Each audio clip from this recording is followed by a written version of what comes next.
Welcome back. Please follow along with the lab protocol as we demonstrate the lab activity. We rejoin a family suffering from strep throat even after they've been treated with a common antibiotic, amoxicillin. Is this because they have an antibiotic-resistant strain of Streptococcus? We want to confirm our hypothesis by testing bacteria taken from each family member. Remember that antibiotic resistance occurs when a bacterial cell acquires a new gene. If a bacterial cell acquires an amoxicillin resistance gene, it will survive even when exposed to amoxicillin. If a cell acquires a kanamycin resistance gene, it will survive even when exposed to kanamycin, and so on. To determine if the patient's bacteria have antibiotic resistance genes, we have used a technique called polymerase chain reaction, or PCR.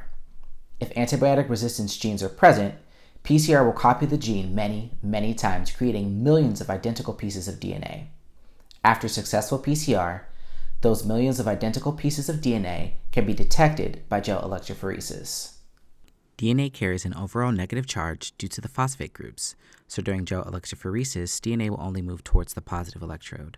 Therefore, the gel is made with the well's position in the electrophoresis chamber closest to the negative electrode. Each time I do electrophoresis, I check the position of the gel by remembering that DNA runs to red, where red indicates the positive electrode. We will pipette our samples in this order. Our ladder, which contains 3 DNA fragment sizes, 400, 600, and 800 base pairs. Our sample from patient 1. Our sample from patient 2. Our sample from patient 3. And finally, a control sample that does not possess antibiotic resistance. Take note of the samples in the wells. They are purple because we have added a dye that makes them more dense in the buffer in the chamber and helps them sink into the wells. This dye will also migrate through the gel with the DNA so we know the electrophoresis is working. Importantly, DNA itself is not visible on a gel, so we have added a fluorescent DNA stain known as gel green to our agarose gel.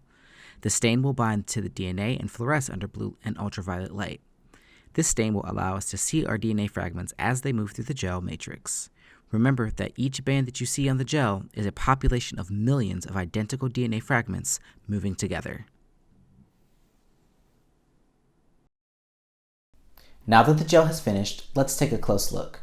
The size of the DNA fragments in the ladder have been labeled for you. What does a band on the gel represent? Do you see any lanes without a band? Explain what that means for the bacterial sample from those patients. Do you see any lanes with 1 or more bands? Explain what that means for the bacterial sample. Can you determine the antibiotic resistance gene that each bacterial sample has? Based on your results, what kind of antibiotics will you give to each patient and why? The final components of this pathway are a data collection worksheet and post-lab questions.